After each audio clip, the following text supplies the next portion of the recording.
Ready for us? What's up, everybody? Podcast time? Podcast time?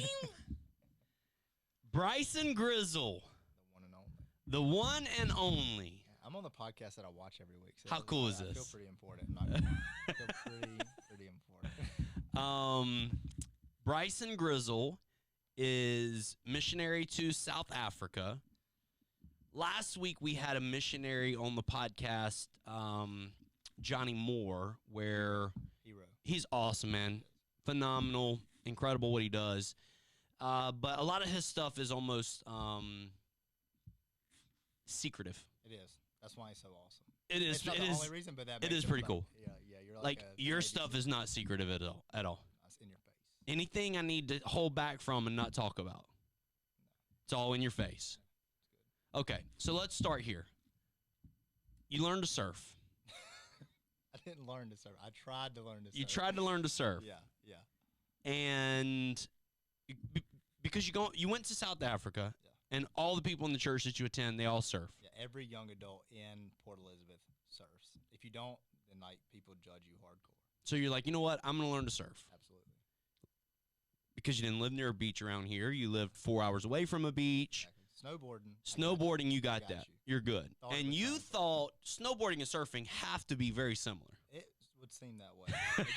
It would seem that way. You would think that it's like, oh, when I fall, it doesn't hurt. Yeah. That's even a lie. Yeah. It still hurts like very bad. Yeah, it didn't translate well at all. I thought like, okay, the balance is like, okay, you just got to get up on the board. The balancing on water is the hard part. Yeah. But I can ride a skateboard well. I can ride a longboard decently okay. My brother would disagree because I've got scars at the side of my foot. Yeah, but yeah. I think I'm pretty good. So surfing was going to be no big deal for you. No big deal. And what happened? So I misjudged the situation. Okay. I thought that you were supposed to just get out there and do it. And you know, I was like, okay. Because that seems like Bryson's, like, how you do life. Like, let's just go out there and do it. That's me to a T. Like, It sounds like you. I don't need a plan. Yeah. I'm like, as long as we have a generic idea of what we need to do, we'll show up. And I believe that I have enough passion to like see us through. Yeah. So I'm like, even if like we have a terrible time, I love when we get into a project or something and you look around and everyone is just miserable. And then I'll just start laughing. And then everybody's like, what are you laughing at? I'm like, this is great. It's isn't it? awesome. A couple years ago in Kenya, we had this dude's house was about to flood. It was like 4 foot of water, like inches away from his front door. It was about to it was in the middle of the night, freezing cold in Kenya, like just dumping rain on us. And it was me, a couple other people, and we have like just these little metal buckets. And we're out there pelling water outside of his fence to keep it from getting in his house. Because we're like, if we can get enough water out before it rains more in, then we'll save his house. And like, we were out there for hours just throwing water. And the whole time, I'm just like laughing. And everyone's getting mad at me. They're like, what is your problem? I'm like, this is awesome. This is so cool. Like, I have this very toxic trait. If it'll make a good video, even if and I have a chance to recover, then I'm like, yeah, We should totally do we this. should try it. Yeah, it'll be this will be a cool picture to look back on. We have a picture of all of us standing out there like holding buckets. How soaking wet. great. And I'm like, yeah. That's You know, awesome. Johnny Kilman loves miserable moments like that as well. Johnny is not so much a fan of like, hey, let's just work in the office and get stuff done. But when it's like, oh no, misery, Johnny just shines in those moments. And he'll just look at you and smile and be like, this is ministry. Yeah. You're like, yep, this is ministry. Yeah, this is love, it. You gotta love Johnny. So, Misread, let's just dive in. Passion will get me through. I'm going to surf. Yeah, I'm gonna. Surf. Let's do it. So I didn't watch any videos. No videos. My little brother. Who needs to watch videos? No, my little brother will watch the videos on weird stuff and like Yeah. know how to do it better than you when you get there. You wonder how Yeah. and watch videos. Didn't do that. No. So I was like, let's just dive in. I had Just a do it. buddy who had a wetsuit and a surfboard. He said, let's go out. And I was like, all right. I didn't know that he's not a surfer. He's a bodyboarder. Very different. Very different. Very different. Yeah. thing. Didn't know that. So we get the surfboards, put on a wetsuit. It's got like this big gash up the leg, so Oh, no. water's like getting inside my wetsuit. Oh, no. It's fine. It's fine. I don't know what a wetsuit's supposed to do anyway. The first time wearing one does not look as cool as you think. If you're like Jack, wetsuits look awesome. Man, that guy's huge. If you're like kind of skinny with a little bit of muscle and a little bit of a belly, Yeah. it does not look Yeah, cool not at all. flat, It's like not flattering at all, This is huh? what I look like when I get old. It's like, put the wetsuit on, get out in the water, and we're like starting paddling out. And I'm completely unaware of how hard this is about to be. Yeah. I've played in the waves here, and they're like little 3-4 foot waves sure. on a good day. Yeah. Watch Soul Surfer, seen the girl with one arm duck diving under the waves very Yeah. easily in slow motion. It's like, if she can do it, if a girl with one arm can do it, then I can do it. Yeah. For sure. Like, I'm a man. Yeah. I got this. You got this. I'm like, I think I'm athletic. Uh-huh. I'm not really, but I think I am. So, like, man, we're paddling out. First set of waves come. I like go to duck dive, and as soon as I go to duck dive, my board shot through my legs, and I just like eat it right into the sand. So I come back up, and I'm like, this is okay. This is fine. You know, it's learning curve, but we got this. We did it. Get back up on the surfboard, which is hard. Start paddling again.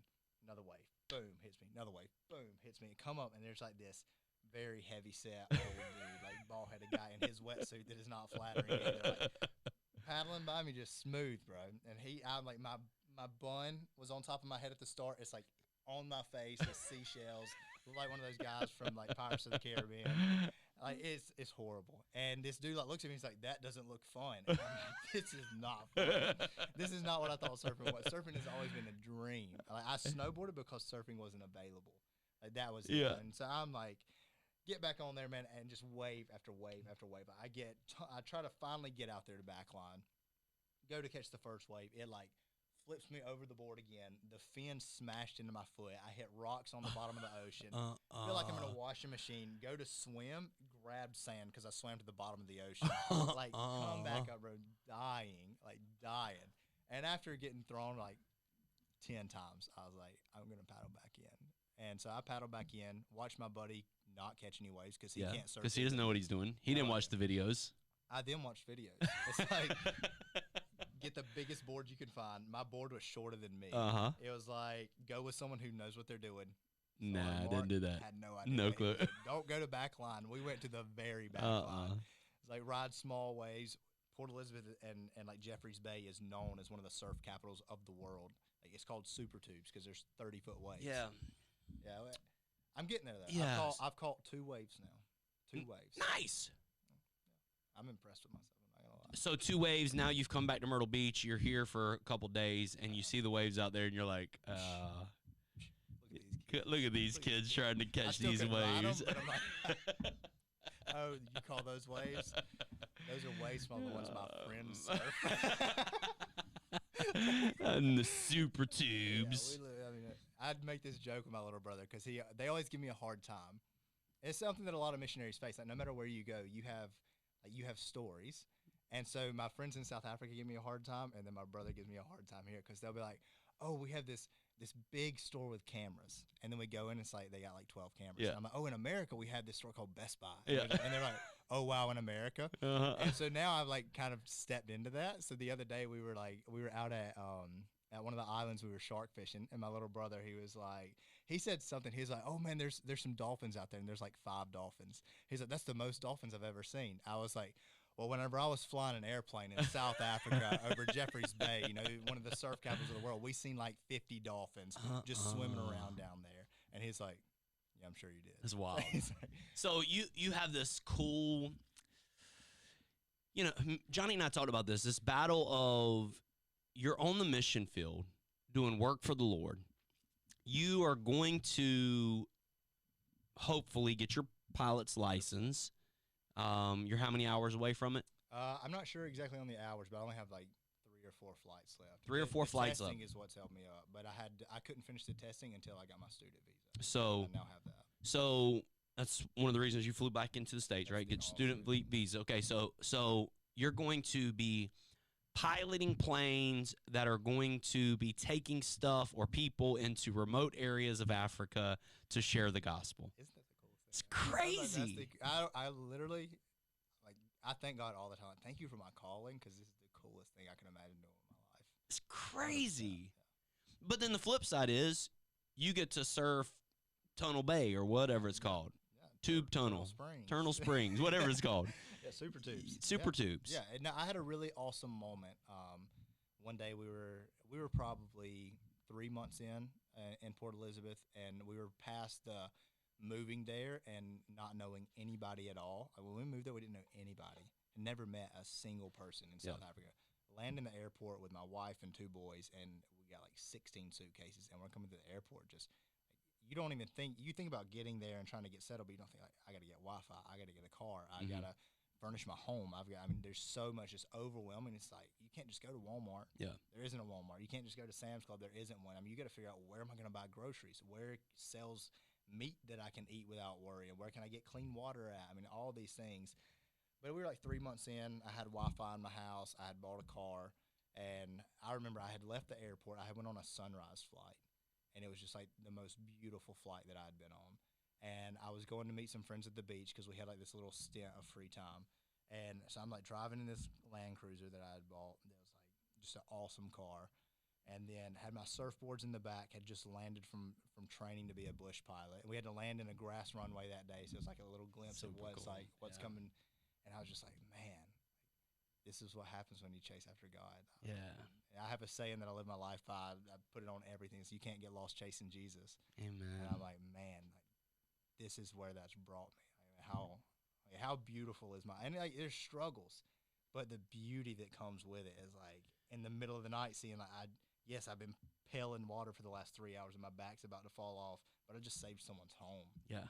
And like not a guy that insurance is going to kick in and cover. You know, I saved this dude's home, his livelihood, and like, man, how beautiful is that moment? You know? It's really cool whenever you are chasing God and you get put in difficult moments to other people. To you, it doesn't feel nearly as difficult because you know what's on the other side of this moment. You know, and so as people watch your journey in South Africa, South Africa, help us understand. It's obviously not third world. You know, it's not. It has running water, it has electricity, it has Wi-Fi, but it's also not, you know, Myrtle Beach where it has, you know, grocery stores on every corner. So what like give us some comparisons for South Africa. What people are what you're actually seeing when you're there. Okay, yeah. So in the town that we're in, it's a port city, so it's built up pretty nicely. We have electricity in our homes, but the government can shut it off at any time, and it's called load shedding. And so when we first moved there, 3 times a day for 2 hours at a time, they would just shut our power off.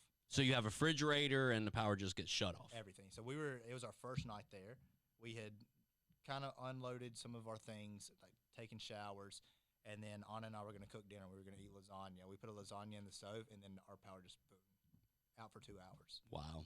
And then like we don't have air conditioning in the home, so you're relying on a fan to sleep because it's miserably hot. Mm-hmm. And so you're laying there in bed, and then at like 1 o'clock in the morning, boom. What's miserably hot? What's temperature there? Dude, it's like in the 90s. All the time. Yeah, except for in the wintertime. In the wintertime, it actually gets decently cold. It gets Nice. down to like in the 60s, so it's really nice. Yeah, I love the cold weather. Yeah, me too. I could move to Alaska and never look back. Yeah. I could move to, if God called me to Antarctica, I'd be like, let's go. Yeah. It's great. Yeah. I love the cold weather. So yeah, I mean, it's just like I was talking to Pastor Scott, and a lot of South Africa, like there's still very, very rural areas. Like there's people that are still not heavily reached by Christianity. There's still like heavy slums. I mean, there's slums all over South Africa of people that are living in sheet metal houses and all of that. But then there's like Johannesburg and Cape Town, which are 12 and 10 hours away from us, and they're these big cities.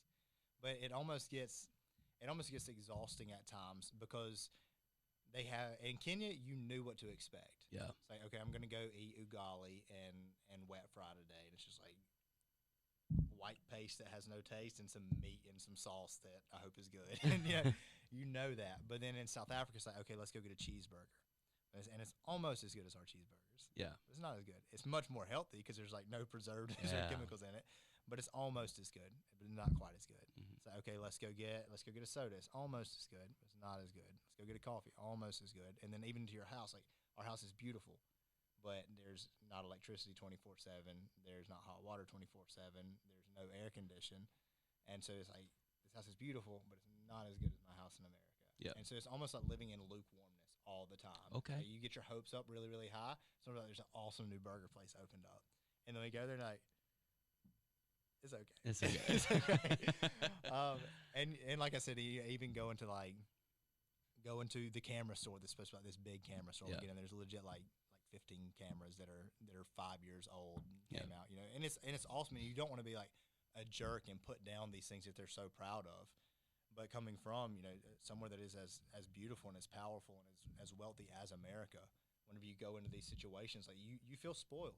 Yeah, because we are spoiled. We are absolutely spoiled. And then, like I said, you get there and it's why I started drinking energy drinks, because the coffee just was not good. It just wasn't good. Interesting. And so I was like, I'm not going to survive without caffeine. We talked on the podcast yesterday or last week with Johnny Moore. We talked about how special of a human Anna Grizzle is. That's a big topic. We were talking about his singleness. Yeah. And, he was talking about how to ask a girl to do and follow him where God has called him to takes a crazy woman to do that. And I said, Anna Grizzle, to be able to say, let's go. We'll raise our kids in this. We'll have kids in this. We'll raise our kids in this. I mean, y'all took Rowan back to Africa. 6 months old. 6 months old. Moved to the largest slum in all of Africa with a 6-month-old baby. 6-month-old baby, largest slum in all of Africa.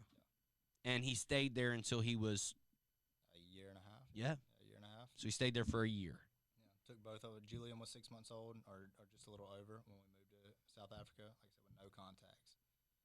I mean, you don't think about the little inconveniences of, like, not being around family, not being able to trust anyone to watch your kids. I mean, our boys, us as a family unit, we're together 24/7. Yeah, yeah, and that's like the responsibility on her of, I am here to not only raise my children, to keep Bryson in check, sane, grounded, all of those things, grounded, to keep Bryson grounded, to keep him encouraged, to keep him motivated at times, to keep him, all the things that a wife does for a husband. On top of that, her, I got to keep the house up. I've got to wash these kids' clothes. Kids go through a lot of dirty clothes and dirty dishes and all of the things that come with that, while Bryson is out, flying and all of these things, trying to prepare the way for the future. Anna is there, just this stable figure in the house. And it takes a very special woman to be able to do what she does. 100%. Yeah. It takes a very special woman to be able to do what my wife does, but she also has America. She has her family close. She has, all of the things that you rip away whenever you just up and move. Yeah. You're crazy. I tell you that all the time. Yeah, like your faith, man. I love it. I cheer you on. We laughed about this the other night. I'm like, Anna's gonna make you delete my number out of your phone, because you call me and you're like, hey, I want to do this, and I'm like, yes. Yeah. And I know it's impossible. And I tell people all the time, I've told you, like, you're the only person that I feel rivals me on dreaming big. I'm with you, man. When you dream, I'm like, yeah, let's do that. Yeah, absolutely. In my head, I'm like, yeah, buying a farm, yeah, let's do it. I mean, yeah, let's do it. Why not? Why not? Yeah. If we believe what we say we believe, why are we limiting our expectations? Yes. I prayed a prayer a long time ago, and I was like, God, if my life ever gets to a place where I don't rely on faith every single day, then I don't want it. If it does not require faith, then I don't want it, because then I don't have to rely on God. Right. And so it's just, a lot of times it looks like stepping out of the boat, but we've walked on water every time. Come on. So you're crazy. You dream huge dreams, and I love it, and I cheer you on, and I say, go for it. You can do it. And what's her response to your crazy dreams? Yeah, she never questions. Never questions. No, her faith is so big, and it's been cool to watch just the transition in her, even from the time that we started dating to when we got married, to her becoming a mother, to moving to a third world country, and then to moving to South Africa, and just watching this growth take place in her. When we first got together, I was in Bible college. Okay. And so I still struggled. I was a college kid. Yeah, for sure. But Anna, she was she was freshly rededicated. Mm-hmm. So I remember when I brought her to church, she had spiky fingernails and a tongue ring in. Her hair was 3 tones, and everybody was she had tattoos. At that time, I was untattooed, and so everybody was like, Man, and my little brother, he said, I thought whenever you started dating Anna, you were entering into your wild phase. And like now, like look at Anna and think of that. It's like It's wild. yeah, like I mean, she doesn't wear a drop of makeup, like nothing. I mean, just as natural beauty as it comes. But yeah, to So watch. so you dream. She says, Let's do it. "Let's do it." Let's do it. Yeah, 100%. I've never said, "Hey, what do you think about this?" And her be like, "Oh, that's too big. Or, That's too so much." inspiring. I hope women watching, because I tell the story of Northern Illinois. When we walked into Northern Illinois to that campus, we had a quick, like, 1-day trip up there. We left here at like 6 a.m., flew into St. Louis, drove over to Illinois, drove down to the church, walked around. We literally had 2 hours at the church and in the community to make a decision. We had 2 hours to make a decision. And so we're there, we're sitting in the sanctuary, we're talking about how much this is going to cost and ABCs of this, what about this? And my wife walked in. She'd been walking around or talking to somebody or whatever. And she walks into where we're having this conversation, and she says, I feel good about it. Let's do it. And immediately it was like, all right, if Maddie is on board and Maddie says, let's do it, let's do it. Yeah, Nothing can, there is absolutely nothing that can stop me. Yeah. If Maddie's on board, nothing that can stop me. Yeah. And so I hope all of the wives that are watching this hear, like, you are so important to your husband. Yeah. I don't know that you fully even understand how valuable and incredibly important you are to his vision and to his future. Yeah. As so many wives, whenever the husband gives this grand plan of how to get out of debt, or they give this grand plan of, hey, we're going to start reading the Bible together as a family, or we're going to start whatever it is, and I'm going to get help. We're going to get healthy, and we're all going to drink water, or whatever it is, and they give this grand plan, and the wife, instead of cheering him on and buying into it and saying, let's do it, will say things like, you're going to have to prove it. You've messed up so many times. Yeah. You've made so many bad decisions. You and I have made so many bad decisions that our wives should not trust us, Not immoral decisions, just bad decisions. Like, why did we do that? When you got all your money stolen and all your, like there's moments where you've done things that it would be easy for Anna to say, why would we put our family back in that situation again? Yeah. So there's plenty of moments where wives could say that to their husbands, but man, to know that a husband has the wife's blessing and encouragement and that they're cheering them on, I truly believe it would make a lot more men full of vision and not only just full of vision and dreaming again, but I think it would make them feel like their dreams are actually attainable. Yeah, for sure. We're talking at lunch of dreams. Where do you want to go? New Zealand, Greece, all these places. But if you sit down with a bunch of men and you say, tell me your dreams, you know what they're going to say? Oh, no. Oh, no. A bunch of money. Yeah. I just want to retire one day. Buy a Hellcat. Play golf. And you're like, yikes, that's your dream? Yeah, for sure. That's what you want to do with your life? God has given you a certain amount of days on this earth, and what you want to do with it is buy a Hellcat? Yeah. Come on, man. Yeah. I mean, I think because I was diagnosed with cancer when I was a kid, it kind of put, like, death as a reality. And now How old were you? 14. 14 when you got diagnosed. And so I think that I've always asked myself, like, what do I want to dedicate my life to? Like, what would I be okay laying on my deathbed and knowing, like, this is it? I've got no more chances to do anything else. No, not another shot to prove my life was worth something. Yeah. What can I lay on my deathbed and look at my family and be ready to look at God in the eyes and say, I did all I could. So good. And missions is it. Like, going to places where people have never heard the name Jesus Christ, and whether I have to put my life at risk, if I've got to go train endless hours to become a bush pilot, if I've got to move my family to a third world country, if we're 27 and I feel like I've done well. I feel like I've done well. You've lived 3 lifetimes at 27. 100%. Yeah. 100%. And I think if I would have pursued anything else in life, I would have been able to be pretty successful. I graduated valedictorian in my college class. I got 2 bachelor's degrees in 4 years. But this is all we've ever pursued. And like now, I mean, we're 27. We have 2 kids. We've never lived in a home we could hang pictures on the wall. because we don't own a home.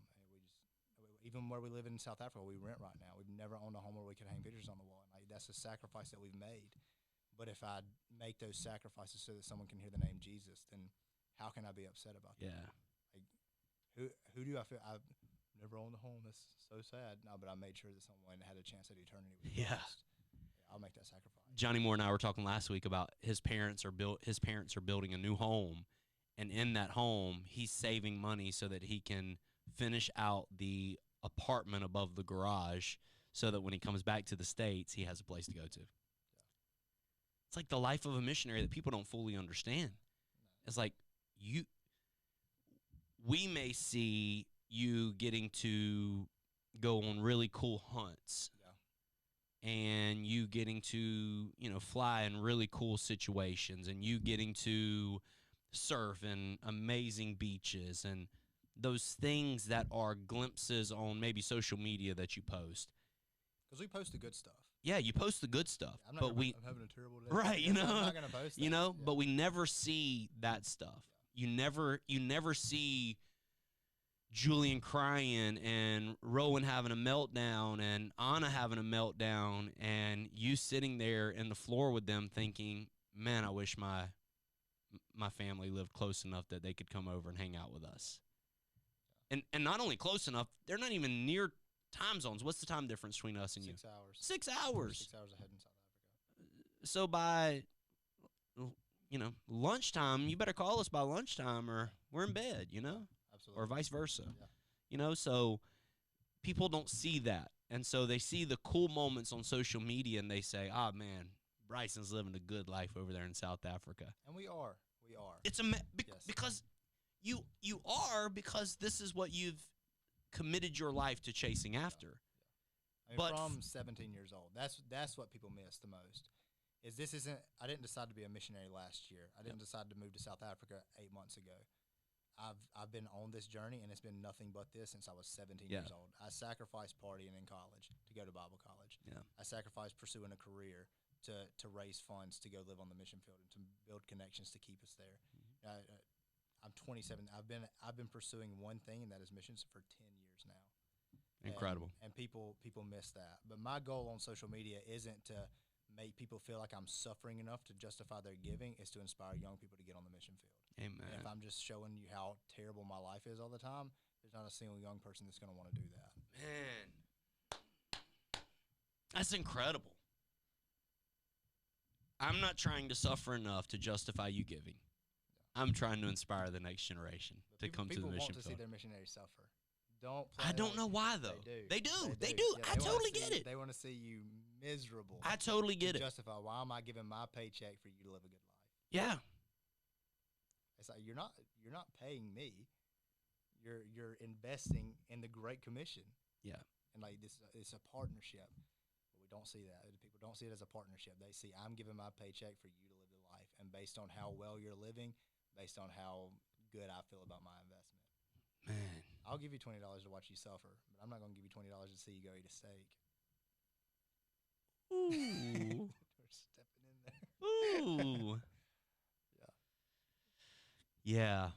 If I tell you I spent your $20 to go get my family clean water this week, but if I say I spent your $20 to take my wife out on a dinner because we finally found someone we could trust to watch our kids, how are you going to feel about it? I paid for your date. I hadn't taken my wife on a date in a year. That's what they'll say, ain't it? 100%. But the people who say that are the people who aren't partnered with us. The loudest mouths are the ones who aren't in partnership. So why do you care? And the crazy thing is, it's the same way in my life. Yeah. Oh, for sure. Same way. Got that nice poncho shirt on. Yeah. Nice I can't believe, look, you got a smartwatch and, like it's amazing to me. People have no clue what you have sacrificed to follow the calling of God on your life. People have no clue what I've sacrificed to follow the calling of God on my life. But again, like you said, if all we post is the misery, then why would that inspire Gabe Cagle, who has all the potential in the world to change the world? Why would that make him want to be in ministry if all we tell everybody is how miserable ministry is? Yeah. And there's a lot of friends of ours that do that. Let me tell you how miserable it is. Nobody showed up to church today. Where are you heathens at? Y'all home watching 100%. football games. I bet you were cheering for Clemson yesterday, hooping and hollering, but won't worship the Lord. All of the things that they say, and you're just painting a picture of misery that it's not the life I live, man. Yeah. I'm so incredibly blessed. When I was in a double-wide trailer working 2 jobs to keep the lights on in the church, I'm so incredibly blessed to be able to do what I do because there are the Gabe Kagels coming up and following after his parents because of what this ministry was able to do and the way it was able to change their lives. It's so interesting, man. It's an interesting battle in our minds of I want to give to suffering rather than I want to give to something that's bearing good fruit. For sure. But again, I mean, it goes back to most people that are partnering with us. You know, they could care less if what I drive or what I do. But even whenever we were shopping for a car in South Africa, we found some really nice cars for really good prices. But I had to be very mindful of the appearance of what the car I bought was going to be. For sure. And so the guys that were there helping me shop for a car, they were so confused. They were like, Bryson, look at this car. I'm like, I can't buy that. I can't. We have the money to buy that. We had about $10,000 we could spend on a car. You could get a very nice car in South Africa for $10,000. A very nice car. Mm-hmm. Check this out. This is only $10,000, man. This is a car that'll last you for years. I can't buy that car. I can't because if I drive that, it's gonna portray the wrong thing, and people are gonna think we're living too nice over here. We can't even post pictures of our home because people don't see that there's no air condition. They don't see that we're 5 minutes from a slum. They don't see any of that, but people just see, oh wow, that's a beautiful home because it is. I mean, it's a beautiful house. Mm-hmm. It was very well built, beautiful home. It's a little 3-bedroom, 2-bath, just good enough for what we need. It's beautiful. Yeah. But it is beautiful. You sent me videos. Yeah, beautiful. It's amazing. We love living there. We're blessed to have it. But then going back to the car, I had to be mindful of what do my supporters expect a missionary to drive, and so I bought a 2002 Land Cruiser. So interesting. Yeah, it's a goofy thing to navigate, but it's something that if it's going to make my supporters feel better and it's not going to cost me anything, then buy the junkier car. But in reality, it's probably more well built than the other cars. Yeah. I've had 3 Land Cruisers now, and they've all been 2002 models. So whenever Maddie was buying her Bronco, it was wild. You're so spoiled. Yeah, it's so spoiled, right? And so Tony and I were talking, maybe on a podcast, I don't remember, but he said it's funny. There's this weird line of people don't want their pastor. Same way with their missionary. People don't want you to drive. They don't want you to pull up to the funeral in a broken, beat up, sedan that's falling apart. But they also don't want you to pull up to the funeral in a, Escalade, gorgeous, $100,000 vehicle. Yeah, no. There's this weird prime spot where they want to see that we take care of our pastor or our missionary, but not so well because we don't want them to prosper. Yeah, they should be middle class. Yeah, so strange. And I think it's because they do want to feel that connection. They don't want to feel like you're doing better than them because then they don't feel like they can relate to you anymore. Yeah. But then they don't want to see you suffering to where they feel guilty that they're not taking good enough care of you. So don't get the Land Rover Defender. Get the Toyota Land Cruiser. I love it. So, next step in Bryson's ministry. Yeah. We're going to buy a farm. We're going to buy a farm, bro. 75 acres with an additional 50 acres on both sides of it for sale, another 400 acres. You text me, you sent me the link to it. You're like, check this out. My response was... I said, dream with me for a minute. My response was... Let's do it. Let's do it. Let's do it. Yeah, man. It's such a dream, and like it's crazy. I think it's even crazy to be talking about it already because so many things have to go in place first. Yeah. Like we got to build up our partnership to be able to sustain it, and that's something that I've also walked with you about navigating how to do. And I think I've come up with a plan for it. I think it's a fruitful plan. I think it's a healthy plan to make sure that our partnerships feel good about what they're giving and what they're receiving from us. And once we get that, we can sustain it. But yeah, I mean, it all started. We're in a very healthy church in South Africa, which is something we didn't do in Kenya. We were running church, so putting on church every single week to a bunch of kids. There's no way to get fed. So I lived on, not just because I'm on this podcast, I lived on y'all's Sunday services on Monday mornings for a year. Praise the Lord. And I was very against live stream churches whenever we all started doing it through COVID. But I'm so thankful that you guys had it, because it was the only thing that kept us alive out there. Praise the Lord. So we found us a healthy church, like I said, full of surfers, full of young people who love the Lord, like in such a radical way. And one of the guys reached out to me, and he's like, hey, our church is very healthy. It's doing a lot of things, but we have no outreach program. And it's funny, like when I got there, I didn't tell anyone I was a missionary. I said I'm in aviation training. That's all I am. And then people started, I don't know how, but they started putting stuff together and like realizing stuff. And they apparently talked to someone in America or something. And one guy's like, I heard you're a missionary. And I was like, yeah, I am. And he was like, I heard that you used to run an outreach program. And I'm like, who are y'all talking to? Like, I was like, yeah, I did. I started outreach Brother program. Flippo's everywhere. Brother He's everywhere. right? If they just hear him from the other side of the ocean. They hear him. The voice of the Church of God. That's what he wants to be called. So Trey Brown. He is. Yeah, Brother Flippo's everywhere. Yeah, he comes to me and he's like, hey, man, we want to start an outreach program. Heard you had started one. And I did. I started one in Spartanburg, South Carolina. It was very, very successful for many years. So I was like, yeah, I'll help you. Let's just go out and talk to some homeless people. He's like, we're just going to go talk to homeless people. I was like, yeah, that's what we're going to do. And I don't know if it's a gift. I would assume it is, but I have a way with people that come from that walk of life. I think one thing that helps me is I don't care if I'm in the middle of the slum. I don't care if I'm in the richest guy in South Carolina's house. Like anywhere I find myself, I'm going to talk to people just like you're a person. For sure.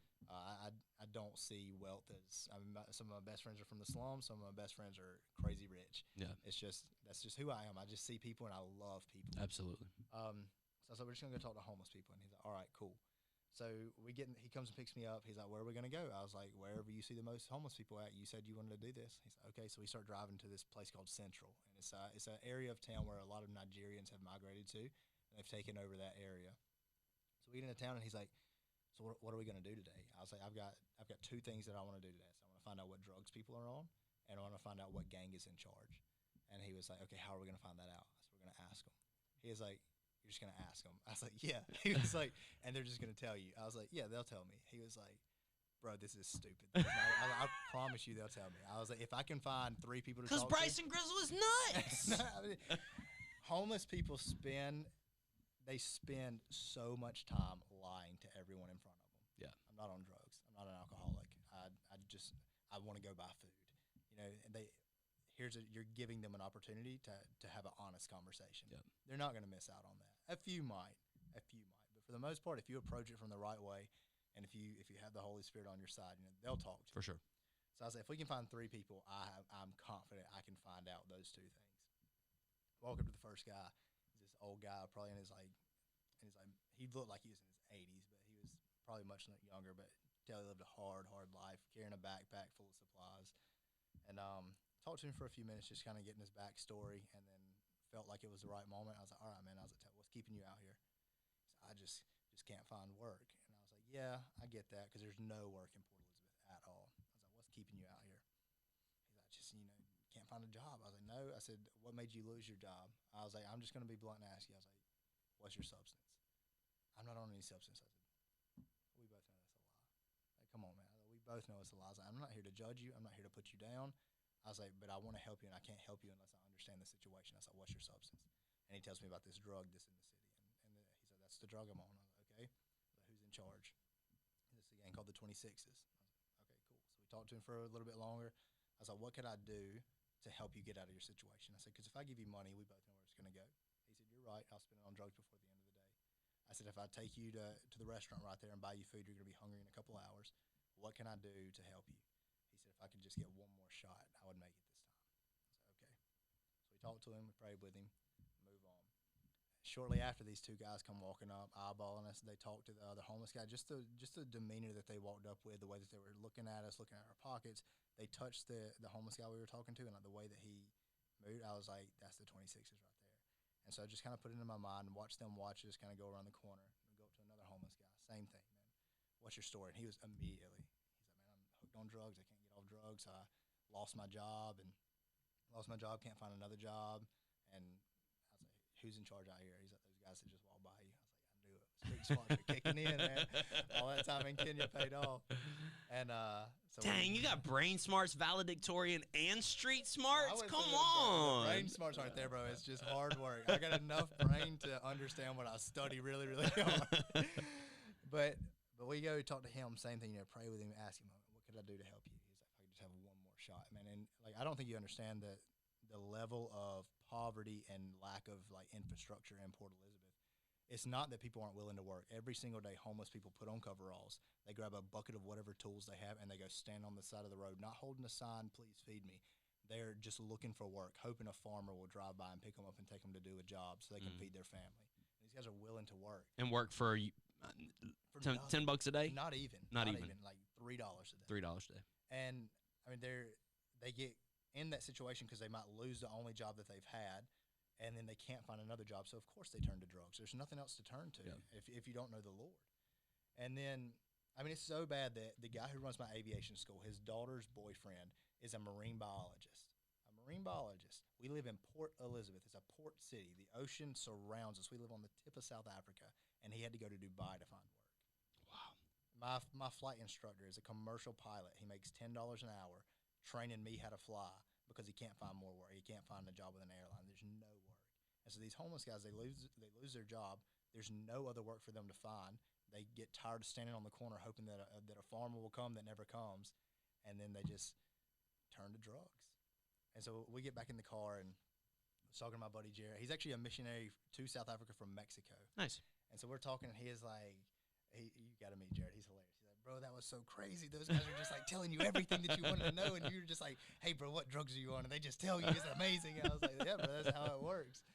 And I was like, did you see those guys that walked up? And he was like, no. I was like, the two guys that came up and kind of were looking at us, and they grabbed the homeless guy on the shoulder. He was like, yeah. I was like, those are the 26s. He was like, how did you know that? I was like, how did you not know, bro? Did you not watch all the – he's like, man, this is crazy. What are we going to do? I was like, I don't know, man. I don't know. I was like, maybe we could pay them to come wash the airplanes, but we wash the planes like once a month. I was like, that you have to be certified to be a mechanic on an airplane, so like you can't even put them in the hangar to help our mechanics out.